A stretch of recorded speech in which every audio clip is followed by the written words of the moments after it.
Ayun na po, ito po yung ating topic for tonight. May galap shoutout po sa inyong lahat. Idol si Pusit, gumawa na naman ng usap. Nililinis na naman yung pagnanakaw nila. Malaki po ang pera na nakuha ng pamilyang Duterte, lalo na kay Sara, kay Digong, kay Baste, at isa na si Pulong. Kasali na din yung pangalawang asawa ni Duterte na si Hanilet Abansenia. Oo, meron po tayong ebidensya, babasahin ko lang. Oo po, eto na. Sana siya? Ito. Speaking of drug protector, Michael Yang, Sammy Uy, and Charlie Tan, no? Michael Yang, Charlie Tan, and Sammy Uy, isa po yan sa mga drug lord sa Davao. Ngayon, ito po kasi nangyari nung nakaraang halalan, nung 2022 election, nung tumakbo si Sara, si Bongbong Marcos, pagiging presidente ng Pilipinas, tandem po sila. Saan po ba sila kumukuha ng pondo para sa kanilang campaign nung 2022 election? Ito po, according dito sa investigasyon ng Quad Committee hearing ng Congress, nakalagay dito sa testimony ni former Senator Antonio Trillanes IV na born and raised in Caloocan na tumatakbong mayor ngayon, di ba? Nakasabi dito regarding sa bank account shared by Duterte's into which millions of pesos were allegedly transferred by Uy or Sammy Uy, the drug lord in Davao. Sammy Uy, a known campaign donor. Si Sammy Uy po ay drug lord po yan sa Davao, nakasama ni Michael Yang at ni Charlie Tan. So nagbigay po si Sammy Uy ng claim that happened 2011 and 2013 over 133 million pesos. So yung 133 million na pinasa ni Sammy Uy na drug lord ng Davao sa bank account ni Digong, ito po siya ha, sa mga hindi nakakaalam. Kaya ko po nasasabi sa ating title na drug protector sila kasi si Sammy Uy ay drug lord ng Davao. So noong 2011, 2013, nag-send si Sammy Uy sa bank account ni Duterte ng 133 million at sa kanyang mga associates. Sino-sino yung associate ni Duterte? These transfers include 133 million. These transfer included 14.88 million to Vice President Sara. 14.88 million. Kay Vice President Sara sa account niya, and then 15.65 million to former President Duterte, and 41.2 million Davao City Mayor Sebastian Duterte, and 42.6 million to former President domestic partner Hanilet Abansenia. Diba? So ito na, paki-screenshot lang po, galing po yan sa Quad Committee hearing. Kayo na lang po magbasa. Kaya po natin nasabi na talaga po namang my God, I hate drugs, pero sila po ay puprotekta sa drugs. Naku po, eto na nga, like and share po kayo dyan. Baka naman NPA. Ayan ka na naman sa NPA, poke ng ina, hindi nyo nga alam anong meaning ng NPA. Speaking of NPA ha, si Digong isa sa NPA. Ito ha, Quadcom, napatunayan ba? Kaya nga kinakasuhan ngayon at sabi ni Sarang, abogado niya si Digong eh. Sabi ni Spawning, NPA ka. Bakit si Digong hindi NPA? Ako, wala kayong mapatunay sa akin na ako NPA. Pero si Digong, NPA yan noon. Yeah? Kapag hindi kayo dumaan sa akin, hindi kayo mapunta sa langit. Diba, Ma'am Jocelyn Flores? Ang NPA, si Digong yan. Miyembro si Digong ng NPA ni sino? Juma Season. Diba? Ang laki ng pera. Ang daming DDS umiiyak ngayon. Biruin mo, tatay ni Sara Duterte magiging abogado sa sarili niya. Bakit? Diba? Spawning. Oo nga. Huwag kang iiyak. Ba't naman ako iiyak? Ako ba yung may kaso? Ako ba yung nagnakaw ng pera sa kaban ng bayan? Ako ba yung drug protector? Ako ba yung pumatay ng 30,000? Ba't ako iiyak? Bank record won't lie, sabi ni Joey Marcos. Di ba? Bakit ayaw pumayag ni Digong na i-check ang bank account ng BPI kung wala talagang pinasok sa kanya?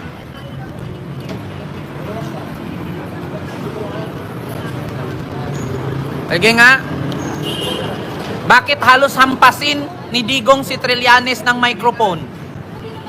Kasi hinamon siya ni Trillanes ng ano, ba? Ito na mga kababayan, umpisa na, grabe. Grabe ang laki po talaga ng pera na nakuha ng mga Duterte galing sa mga drug lords.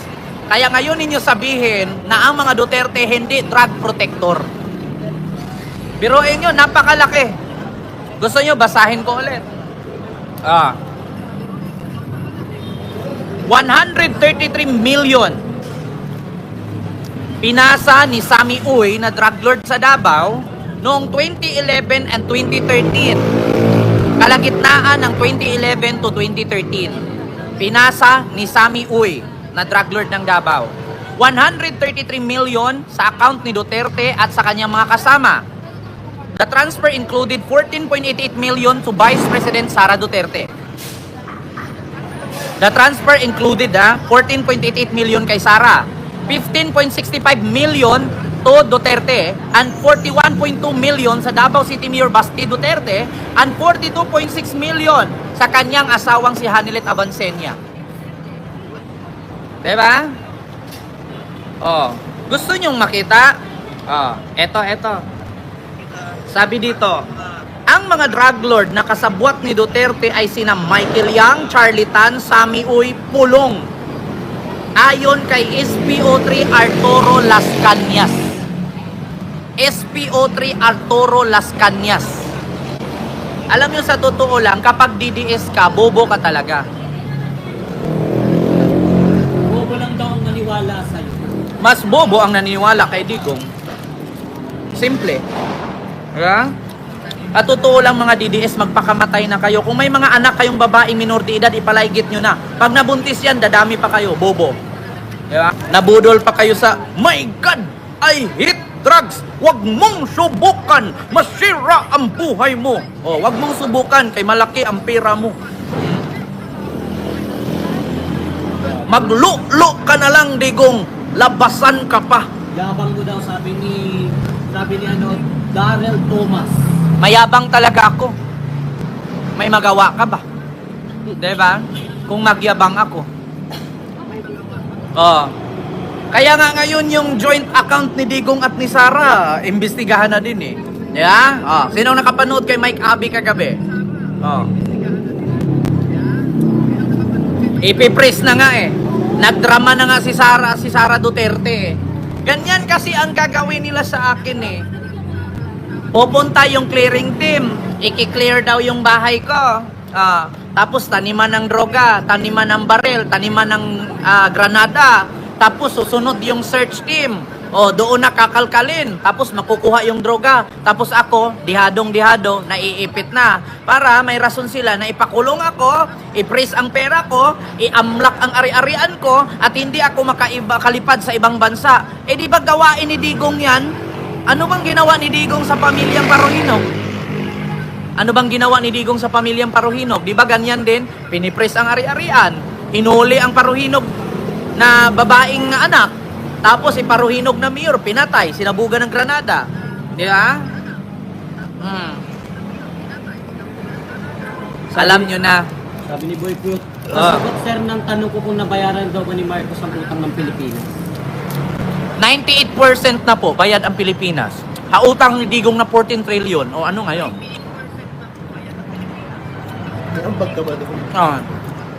Ang tanong, napakalaking 14 trillion, saan napunta yun? Boy cute daw siya pero itsura pinili. Utang ina. Bisayang Bisaya ah. Diba? Stephen Carillo. Alam mo, sa totoo lang, Stephen, kawawa ka. Wala ka pang napatunayan sa pamilya mo, bobo ka pa. Pakamatay ka na. Tatanungin nyo kung nabayaran na ba ni Marcos ang utang ni Digong. 98% na pong bayad. Ang tanong ngayon, yung 14 trillion, saan galing at saan napunta? May tanong ko lang. Yung 14 trillion na utang ni Digong, saan galing at saan napunta? Mga DDS, nagagalit na naman. Huwag kayong umiyak dyan. Live lang to. Diba tinanong ko nga, 14 trillion ang utang ng Pilipinas. Nabayaran ni BBM. Ang tanong, saan napunta yung 14 trillion?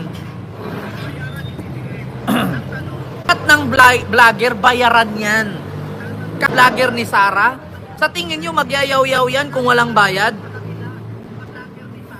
Ha? Napunta daw sa bulsa ng tuta yung trilyon. Napunta na. Kaya nga, tingnan nyo ha, Sami Uy nag-send ng 133 million. Sino si Sami Uy? Si Sami Uy ang drug lord ng Davao.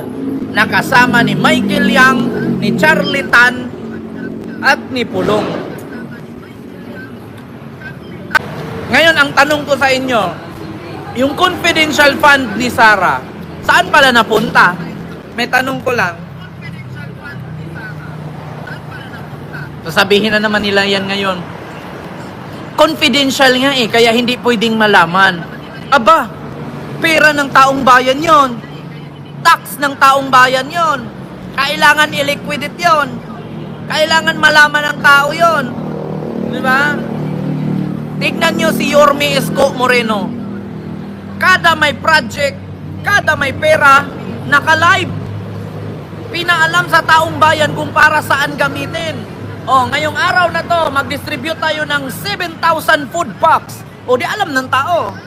Na ginastos ang pera ng kaban, pinakita. Kay Sara Duterte, nagpagawa ng libro. Tinanong kung magkano ang libro, ano ang laman ng libro.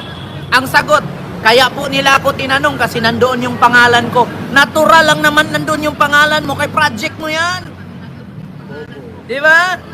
Alam mo, sa totoo lang, kaya nagalit ang Senado na nagpagawa ako ng libro kasi nandoon ang pangalan ko, naka-indicate at magagamit ko yan sa sunod na eleksyon.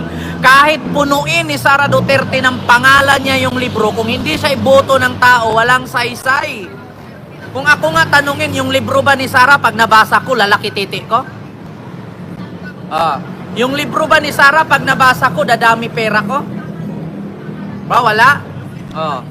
Nasaan ang pera? Ang sagot ni Duterte, abogado ako, piskal ako, mayor ako, congressman ako, presidente ako, wala kang alam. Yun lang sagot ni Digong. Yun ang tanong. Hinahanapan kayo kung saan dinala, ang dami nyong alibay. Tinanong, Mr. President, totoo ba na nagnakaw ka ng pera? Abogado ako, piskal ako, gobernador ako, congressman ako, mayor ako, presidente ako, wag kang magtanong, wala kang alam. Pauwi ka pa lang, papunta na ako. Ganon yan Layo ng sagot.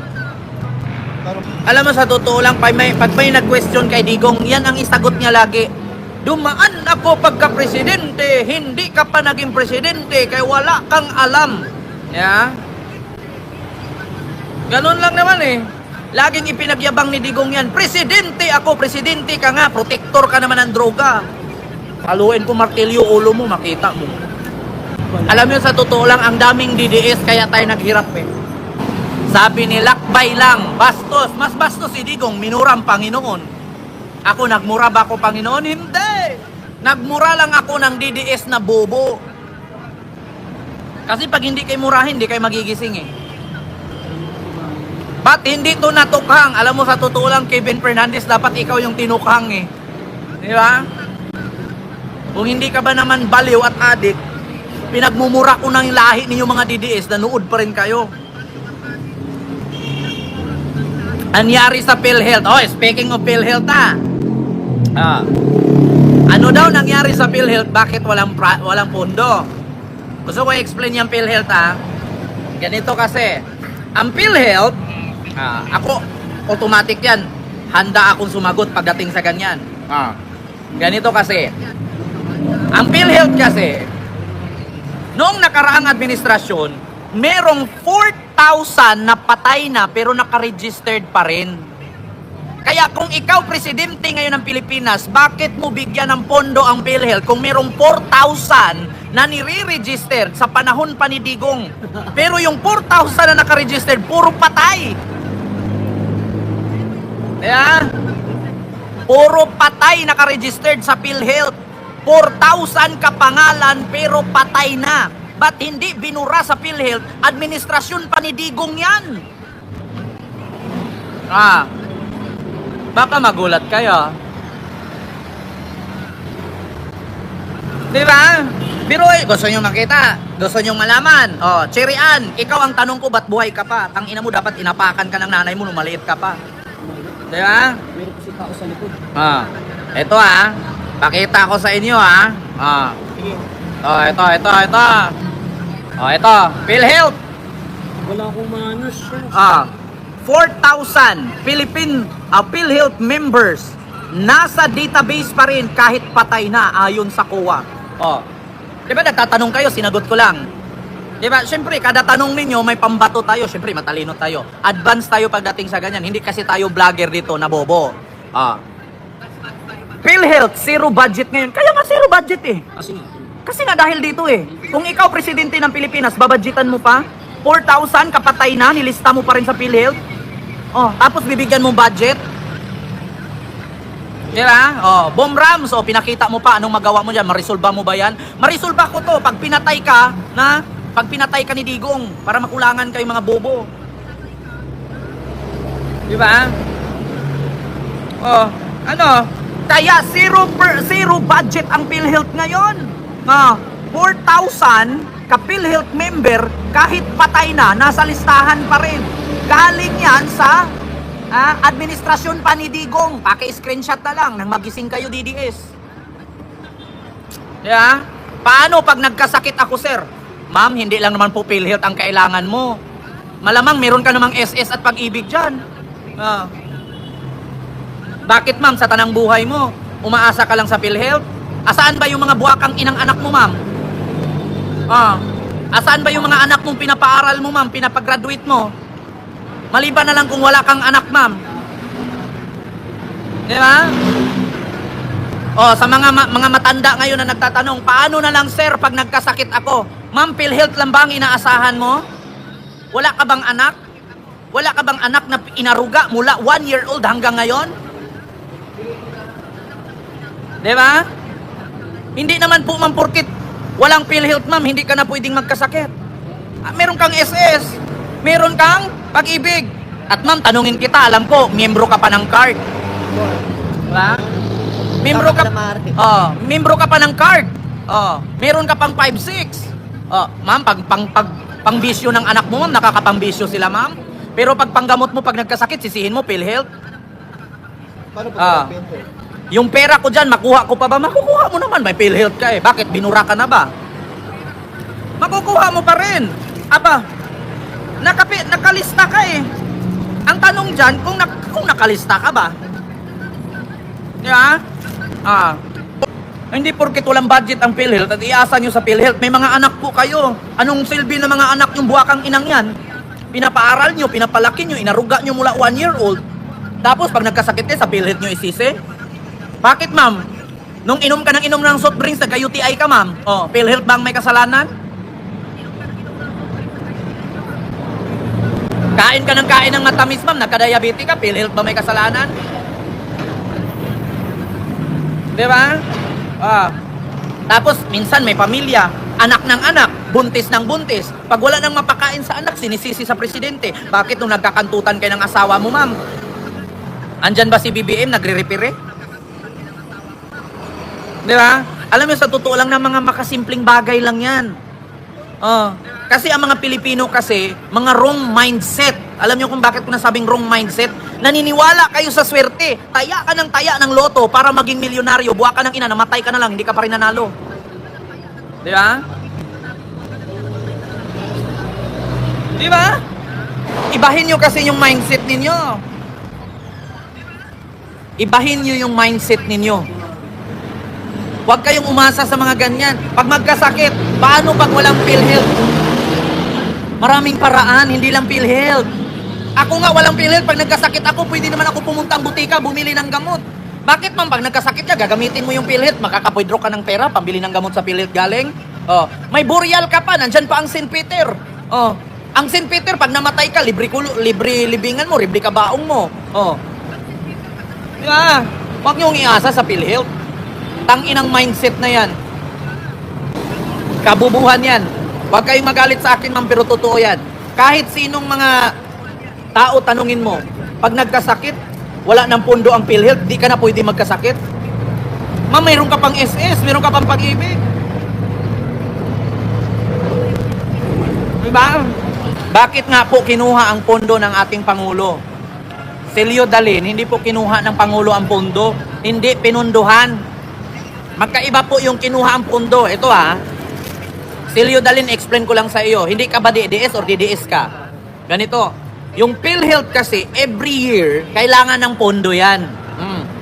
So, ibig sabihin, zero budget, walang pondo yun. Pero hindi porkit walang pondo ay kinuha ng Pangulo. Tanginang mindset yan. Hindi pinunduhan, pero yung pondo dapat sa PhilHealth, nilagay sa ibang ahensya. Pero hindi kinuha ni BBM. Anong klaseng utak yan, ma'am? Nag-aral ba kayo ng arithmetic? Arithmetic sa mga panahon ng senior, O, mathematics sa panahon ng Gen Z. O, geometry sa panahon ng mga adult. O, di ba? Apakahinang mindset yan. Hindi porkit zero budget ang PhilHealth ay kinuha na ng Pangulo. Hindi kinuha ng Pangulo yan. Instead na ilagay sa PhilHealth, nilagay niya sa DPWH, nilagay niya sa DepEd, nilagay niya sa DSWD. Ganon yon. Katulad sa ginawa ni Digong, yung human rights noon, di ba tinanggalan niya ng budget, zero budget ang Department o ang Human Rights, ang CHR, tinanggalan niya ng budget. So ibig sabihin pala noon, kinuha ni Digong yung budget sa CHR. Kaya po tinanggalan ni Digong ng budget ang CHR para hindi makapag-imbestiga sa drug on war niya kung ilan ang taong pinatay niya at that time. Hindi porket zero budget ay kinuha ng presidente. Tanginang mindset na yan. Hanip yung mindset na yan. Di ba? Lahat sanang sakit na may cancer ng mga tao mapunta sa'yo. Rex Otot, ito masabi ko sa'yo Paano nga ako magka-cancer? Hindi naman ako kriminal. At pangalawa, hindi rin ako nagpapaupa ng Shabu Laboratory na mahal ang singil. Diba? Ang mga cancer tumubo lang yan sa mga sumisingil ng mahal. At nagtitik ng fentanyl.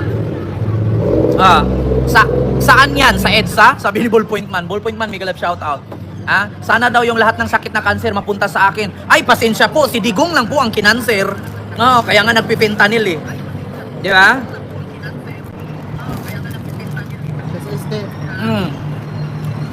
Pasensya po kayo. Si Digong po ang kinanser, hindi po ako. Ang totoong may cancer, yun yung gumamit ng fentanyl. Si Digong. Sabi ni Chris Juneda, hindi binigyan ng pondo kasi meron pang pondo, sobra pa. Kaya nga lang dagdag benefit kasi may perang pondo na sobra pa nga. Tama naman. Actually, bakit pupunduhan pa ng Pangulo ng Pilipinas ang PhilHealth kung nanakawin lang din naman ng 4,000 kapatay na pero nandun pa rin nakalista?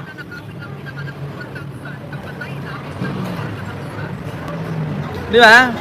Alam nyo, sa totoo lang, huwag niyong sabihin sa akin na sana tamahan ako ng cancer. Si Rodrigo Duterte ang may cancer, kaya nga nagpifentanyl Alam mo kung bakit kinanser? Ang droga sinisinghot, hindi kinakain. Si Digong ang may cancer kay gumamit ng fentanyl. Ang droga kasi sinisinghot, hindi pinapapak. Pinapapak ba naman? Di nagka-cancer sa ngala-ngala. Di ba? Kulang na kulang po ang pondo, sir. Bakit, Ma'am Silio? Ilan po ba kayo? Ma'am Silio, bakit mo po nasabing kulang ang pondo ng PhilHealth, ma'am? Ilan po ba ang katawan mo, ma'am? Bakit, ma'am? Ma'am, nagkasakit na po ba kayo, ma'am? Na-hospital na po ba kayo? Kailangan nyo ng PhilHealth? Bakit nyo po nasabing kulang, ma'am? Saan po ba kayo kumuha ng analytics ng PhilHealth na kulang, ma'am? May tanong ko lang, ma'am, anong pangalan nun? Anong pangalan nun? Wala. Silio Dalin. Ma'am, kung kulang na kulang po ang pondo ng PhilHealth, ma'am, saan ka po kumuha ng analytics, ma'am? At ilan po yung katawan mo, ma'am, nangangailangan ng PhilHealth po? Na-hospital na po ba kayo ngayon, ma'am? Naghihingalo po ba kayo, ma'am? O, ito pa si Chirian Urayan. O, Chirian Uruyan. Kulang talaga ang PhilHealth. Kung kulang po ang PhilHealth, ilan po ang katawan ninyo po na manggagamit ng PhilHealth po? 3 po ba ang katawan nyo, ma'am? Isa lang suso? Ganun po ba? Nagtaka ako sa mga Pinoy na to. Akala mo sila may hawak ng analytics. Nga? Ako minsan pag DDS, natatawan ako sa inyo mga DDS ha. Kulang na kulang daw ang pondo ng PhilHealth. Tapos ang nagreklamo, 2 lang. So ilan po ba yung katawan ninyo, ma'am? 110 million Filipino po ba ang katawan nyo? Tapos 2 lang utong? Ganon po ba yun, ma'am? Ay, Diyos mio Marimar, huwag nyo pong problemahin yung problema ng ibang Pinoy po. Kasi ang vice president nyo nga, walang pakialam sa nangyari sa Pilipinas eh. Puro lang nakaw ng pera sa bayan eh. Di ba? Kung nagproblema kayo na kulang ang pondo sa PhilHealth, ma'am, problemahin nyo po yung problema ninyo. Huwag nyo pong idama yung iba. Di ba? Ganun lang kasimple eh. Ako minsan, napapatawa na lang po ako eh. Asa na yun si Cleo Dilan? Kulang daw ang pondo ng PhilHealth. Ma'am, ilan po ba yung katawan mo, ma'am? Na-hospital po ba kayo ngayon, ma'am? Kung ano man ang problema ng ibang pasyente, problemahin na po nila yun, ma'am. Hindi ka po, ma'am, hindi ka po public servant. Oo. Eh si Sara Duterte nga, ma'am, walang pakialam sa bayan. Ninakaw pa yung pera ng Pilipino, ma'am. Iniisip ka ba niya, ma'am, na may sakit ka ngayon? Magtanong ka sa COA kung nasaan na. Alam mo, Ma'am Cleo Dalino, ang dami mong problema sa buhay. Unahin mo po yung bigas nyo sa bahay, ma'am, yung pangkain nyo araw-araw. Oo. Sinasabi niyo ang problema ng Pilipinas. Oo, wag mo pong problemahin yung problema ng COA kay may mga sahod po yan sila. Trabaho po ng COA yan, ma'am. Alam, ma'am, ganyan po ba talaga ang utak ng mga DDS, ma'am? Problema ng iba, pinoproblema mo, kaya hindi ka umaangat sa buhay, ma'am. Di ba? Kung may sakit ka at kailangan mo PhilHealth, pumunta ka sa PhilHealth. Oo, kung may sakit kapitbahay mo, hayaan mo yung kapitbahay mo. Aba, unahin mo pa, may sakit ka rin. Aba, ma'am, kung gusto mong ganyan, tumakbo kang kagawad. Dinaig mo pang politisyan, ma'am, ha? Sakit ng barangay mo, pinoproblema mo. Ako, ma'am, hindi nga ako nagproblema, ma'am, eh. Na kada bili ko ng bigas, ma'am, may tax, tapos nanakawin lang ni Sara, eh. Di ba?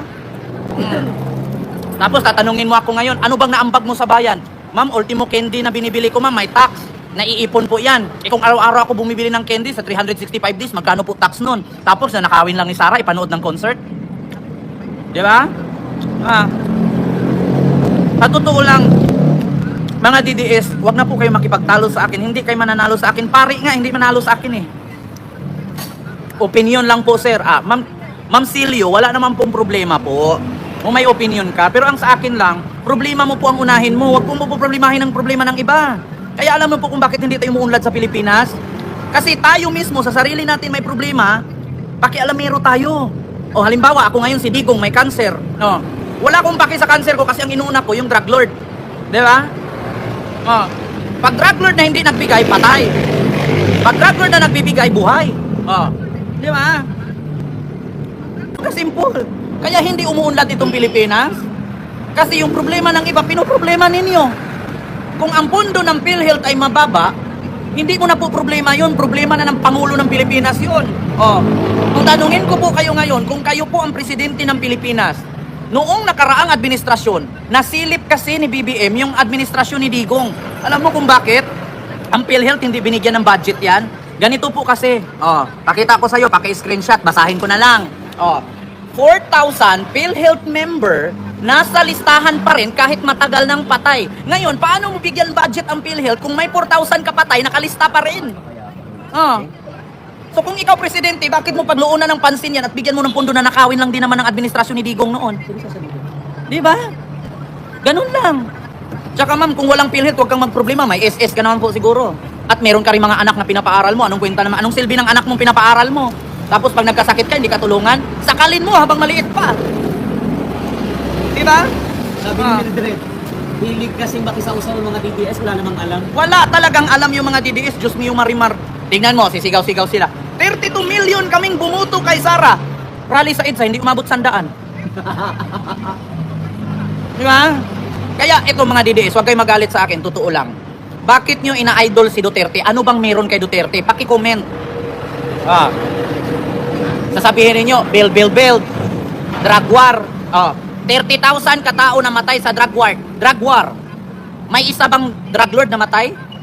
Wala. Bakit? Yung drug lord, kaibigan ni Digong. Pag drug lord ka, hindi ka magbigay, patay ka. Ganun lang eh. 30,000 ka-addict daw namatay. Addict daw. Kasi hindi pa sila sure na addict yun. Kasi ang sabi ni Bato sa Quadcom hearing, nakita daw niya ang tatay ni Kian de los Santos bungal, tabingi ang baba, addict daw yun. Paano hindi matabingi ang baba at bungal? Matanda na, na-stroke pa.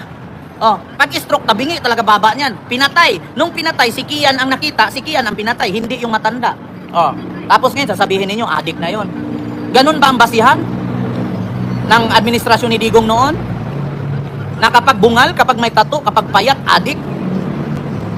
Wala po sa saligang batas sa Philippine Constitution na patayin mo diretso. Meron sa pasaligang batas, padalhan mo ng supina, aristuhin mo, ikulong mo, kasuhan mo, ganun yun. I-rehab mo. Yung mayor nga ng Caloocan, si Along Malapitan, no? Naka-rehab yan, ba't hindi pinatay? Mayor eh. Di ba?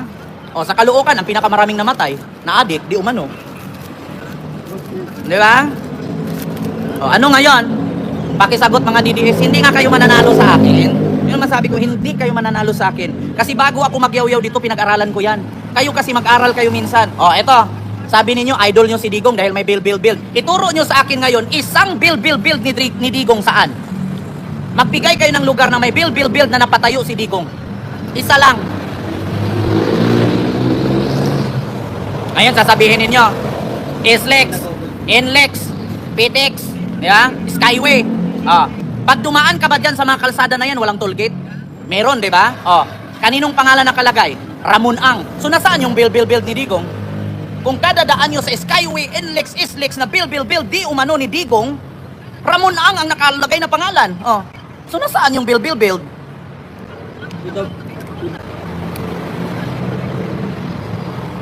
So, ibig sabihin, binulsa ang pera ng bayan. Umabot ng 14 trilyon na utang. Na almost 98% bayad na ni Marcos ngayon. Diba? San Miguel Corporation ang nakapangalan sa SLEX, NLEX, Skyway. Pero pag ihalahad sa gobyerno, bill ni Digong yan. Ba't may toll gate? Kung pera ng taong bayan yan, nasaan yung pangalan ng Republic of the Philippines? Mga DDS, sagot. Dami nyo dyan, no? 1,000 kayo mahigit. Build lang, hindi natapos. Yeah? Yan ang problema sa inyo mga DDS. Sigaw kayo ng sigaw, DDS ako. Pag tinanong mo, anong kaso ni Digong kaya siya naging piskal na hinawakan niya na naipanalo niya? Magbigay kayo isa kung DDS talaga kayo. Dapat sa mga DDS mag-research kayo para hindi kayo mapahiya eh. DDS ako. Simula nung na-presidente si Digong, DDS ako. Magbigay kayo ng isang kaso na naipanalo ni Digong nung piskal siya. Di ba? Hindi nyo masasabi kung ano ang panalo ni Digong na kaso? Wala, kasi wala siyang kaso na hinahawakan. Ngayon pa lang siya maghawak ng kaso sa anak niya na impeachment complaint na 3 piraso. Mapapanalo ba ni Digong yan? Oo, mapapanalo niya yan kasi ang sasabihin niya yan, piskal ako, mayor ako, congressman ako, presidente na ako, hindi nyo pa nadaanan yan, kaya huwag kayong magsalita. Ganun lang naman sabihin ni Digong. Bago nyo ako questionin, magpresidente ka muna. Gaganon yan. Presidente ka nga, wala ka namang kwenta, puro ka lang droga protector. About naman daw. Bakit siya ibinoto ng bayan kung ayaw sa kanya? Nabudol nga, di ba? May budol ba? Siyempre, ang budol, sa huli mo na malaman yan. Wala namang budol na magsabi, budol ako, wag mo kong iboto. Siyempre, ang pagsisisi nasa huli. Sasabihin ninyo ngayon, si BBM ang budol. Nagsabi siya na pag siya maging presidente, 20 pesos na lang ang kilo ng bigas. Ito, explain ko ulit ha. 20 pesos daw ang kilo ng bigas pag si BBM maging presidente. Tanungin ko kayo, kung ikaw farmer, gagastos ka ng daan-daan libo para sa fertilizer, pagtanim ng palay, pag-ani ng palay, tapos ibenta mo 7 pesos per kilo. Sinong tangang farmer magtanim? Kung ikaw farmer, magtatapa, gagastos ka ng daan-daan libo sa 100 kahon ng palayan, tapos ibibenta mo 20 pesos per kilo. Sa sunod, magtanim ka pa ba? Laking lugi. Malaking lugi. Kung hindi ka ba naman tanga, di ba? Kung hindi ka ba naman tanga, Tapos papangarapin ninyo, 20 pesos ang kilo ng bigas. Si Digo nga, sabi nung 2016 election, ako si Rodrigo Duterte, pag nanalo ako, 3 to 6 months, ubos ang droga. 10 years na po, Digong, ang droga buhay pa rin. Sinong budol? Si BBM o si Digong? Ha? 3 to 6 months, ubos ang droga. 10 years na, natapos na termino niya pagka-presidente. Oh, asaan ang droga? Andyan pa rin. Bakit? Ganito kasi yan, kwento niyan. Oh, idugtong natin. In-interview si Digong ni Jessica Soho. Mr. President, sabi mo 3 to 6 months ubos ang droga. Oh, sinong nagtanong? Sabi ni Digong. Sinong nagtanong? Sinong? Sabi ni Jessica, kami, reporter, taong bayan. Oh, ito, listahan ng droga. Oh, ito, makapal. Oh, mabigat, iuwi mo. Nandyan ang mayor, congressman, governor, senador, vice president. Oh, sinabi pa niya, vice president. Oh, retired general, barangay chairman. Nasa listahan mo na pala, ba't hindi mo pinagpabaril? Ba't hindi mo pinagpapatay? Bakit? Kasi malaki ang bigay at kaibigan niya. Pero pag taong bayan, bungal, payat, walang damit, patay. Niya? Kaya hindi naubos ang droga. I hate drugs. I hate drugs, pero pag drug lord, I love drug lords. Kaya nga nakatanggap ng 133 million mula kay Sammy Uy na drug lord ng Davao na kaibigan ni Michael Yang at Charlie Tan. Gusto nyo, basahin ko na naman ulit. Balik tayo sa umpisa. 133 million natanggap ni Digong, ni Sara at ng asawa ni Digong. Ito, basahin ko sa inyo sa mga bagong dating. Ito. According sa Quad Committee ng Congress,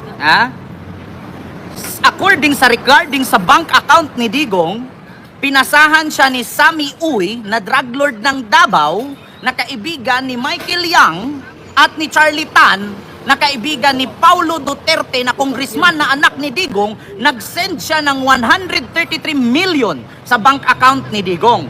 Tapos, kasama doon ang mga kaibigan ni Digong, isa na ang kanyang pamilya, na sa taong 2011-2013. Magkano ang sinend kay Digong? Ito na, nakalagay. Duterte associate their transferred including 14.88 million sa bank account ni Sara. 14.88 million sa bank account ni Sara. Pangalawa, 15.65 million kay Digong. 41.2 million kay Baste at 42.6 million sa pangalawang asawa ni Digong para sa campaign nila sa eleksyon. So ngayon, sino si Sammy Uy? Ba't magbigay siya ng 133 million ganyan kalaki? Diba? Ang hirap sagutin mga DDS. Mahirap sagutin mga DDS. Lalong-lalo na pag wala kayong alam. Wala kayong alam. Huwag na kayong makipaglaban sa akin. Di kayo mananalo. Bago ako nagyaw-yaw dito, pinag-aralan ko yan. Ngayon, alam nyo na. DDS pa rin ba kayo? Alam mo, Chirian, magpakamatay ka na, wala ka namang kwenta. Tatanungin mo pa ako, ano alam ko? Ay, kung sasabihin ko lang sa'yo detalye, harap-harapan kong kaharap si BBM.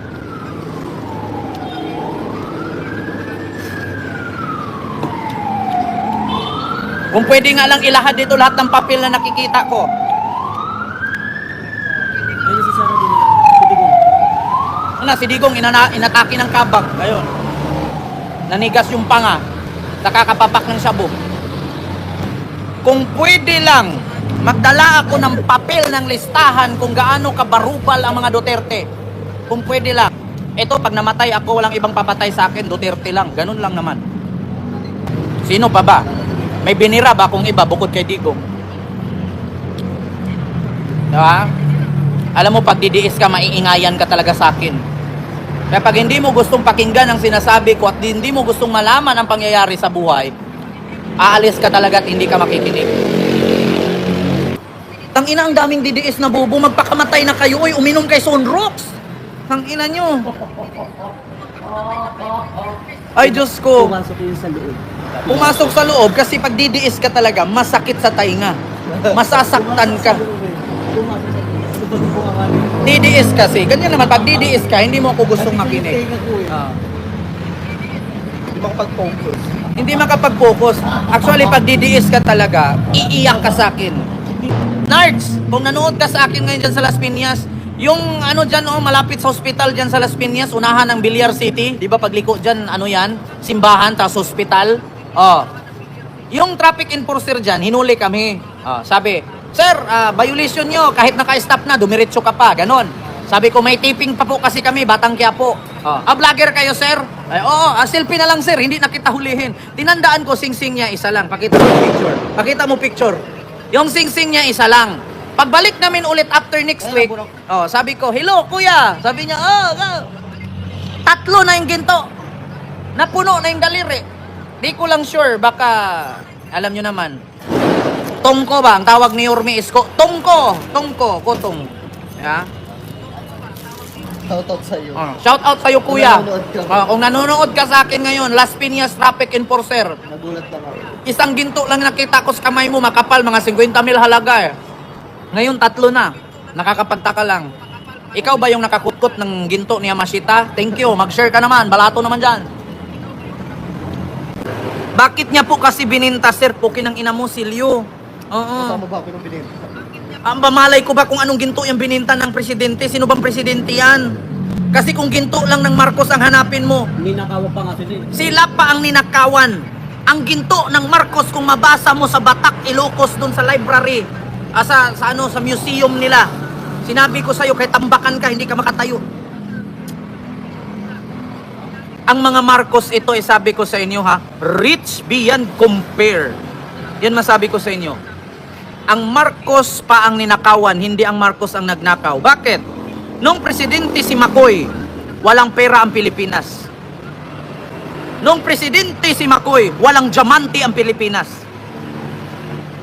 Ngayon ninyo sabihin, saan kayo makakutkot sa Pilipinas ng pink diamond? Tapos sabihin ninyo, ninakaw ni Imelda sa Kaban ng Bayan ang pink diamond? Walang minahan ng pink diamond sa Pilipinas. Kaya ninyo sabihin ngayon, magnanakaw ang Marcos? Tang-inang yan. Saan ka nakakita ng pink diamond sa Pilipinas? Ay naku, Chirian, huwag ka nang magbagaling. Mamamatay ka na lang, bobo ka pa rin.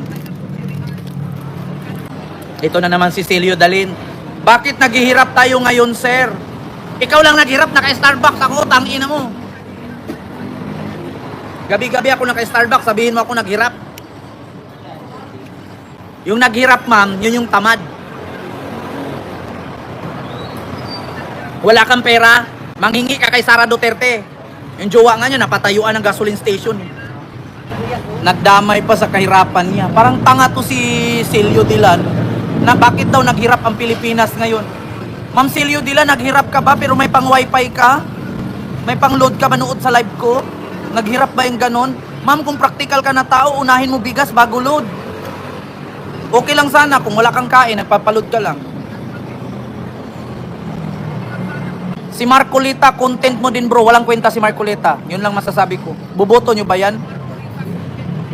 Ako, isa lang masabi ko kay Marcolita. Isa siyang walang paninindigan. Iglesia ni Cristo pero dumikit kay Kibuloy. Yeah? Sabi niya, Diyos ang sandigan para sa bayan. Iglesia ni Cristo ka, di ba? Ba't nandun ka kay Kibuloy? Ito na naman comment niya. Matatawa na naman kayo dito. Bakit po nagrally ang mga tao ngayon, sir? Ang maraming tao ngayon, sir. Ha? May nagrally ba? Wala naman nagrally. Hindi niya ako magawasan ng Tigas Ma'am ulo. Ella, bakit daw nagrally ang maraming tao ngayon? May nagrally ba? Ba't anong gamit? Bakit sila magrally, ma'am? Bakit daw nagrally ang maraming tao ngayon, sir? Baka putol lang. Hintayin mo. Wala namang nagrally. Ano ba? Bakit sila magrally? Ang oras na. Anong oras? Alas 12 na. Buwa ka ng inang yan. Ano yung mga lahing aswang? Nagrarally gabing-gabi. Wala naman ako nakikita. Sino magrarally dito? Busy ang tao. Nagdadrive ng jeep. At pinagre-resign ang ating Pangulo, sir. Kung alam nyo, sa totoo lang ituro ko sa'yo, Celio Dalin. Kung mag-rally kayo sa EDSA para matanggal si BBM, wag sa EDSA. Ilang kilometro po ang layo ng EDSA at Malacanang. Mapagod. Pumunta kayo sa Malacanang, doon kayo mag-rally sa harap. Wag sa EDSA, walang kwenta dyan. Ang layo ng Ortigas. Mga vampira. Kaya nga mamirian eh. Ang layo ng Ortigas at Malacanang. Pumunta kayo ng Malacanang. Doon kayo mag-rally kung gusto nyo matanggal si BBM. Batuhin ninyo yung gate, agisan yung granada. Tingnan natin kung hindi kayo salubungin ng baril doon. Inaalisan kayo na lagi. Ano? Inaalisan kayo na lagi. Sa Mandiola kayo mag-rally, wag sa EDSA. Tanginang EDSA na yan, mapapagod kayo kalayo-layo. Traffic. Doon kayo sa Mandiola, sugurin nyo sa Malacanang. Puno. Gusto mo ka boss?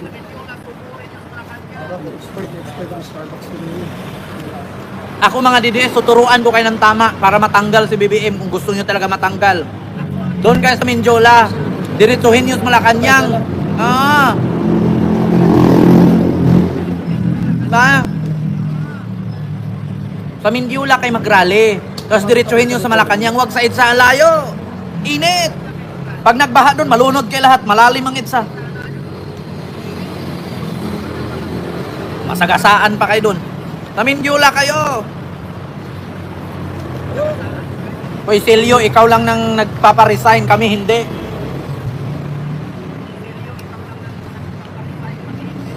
Malay ko sa'yo Silio kung bakit nila pinaparesign si BBM. Ba't hindi si Sara? Doon kayo sa China Embassy mag-rally. Dalhin nyo si Digong. Isang oras na tayo mahigit, mga kababayan. Luzon, Visayas, and Republic of Mindanao ni Digong. Mag-ingat po kayo palagi. Kasi bukas Makalawa, we are province of China. Hindi tayo. Thank you, mga kababayan. Ano po opinion nyo, sir, sa ating Pangulo? Matalino, hindi katulad sa Pangulo Musilio na bobo, adik, bulok ang bagang. Si Bongbong Marcos, matalino talaga yan. Believe ako kay Bongbong. Magaling si Bongbong. Si Duterte, kaya pag nagsalita yan, nakaganon ang kamay sa bagang, kay bulok ang bagang. Totoo yan. Kaya kung napansin ninyo si Digong, pag nagsalita, nakaganon ang kamay, bulok ang bagang. Yun ang totoo. Mabaho ang hininga. Tanginang yan. Robin daw tatakbong Pangulo sa 2028. Nako, pag ginira tayo ng China, ano sasabihin ni Robin? Tol! May bala ang Chinese, tol! Matakbo na tayo, tol! Gaganon, tanginang yan. Mananalo pa ba yan? Invite mo ako. Maraming salamat sa inyong lahat. Mag-ingat po kayo palagi. And see you next live. God first. Oy, sa mga taga Maynila dyan, iboto nyo si Isko. Huwag nyo iboto si Sam Versosa. Bakit? Hindi ko naman kilala yan eh. Taga Sampaloc daw yan. Buwa ka ng inang yan. So yun lang. Maraming salamat and hi! Thank you! Bye-bye!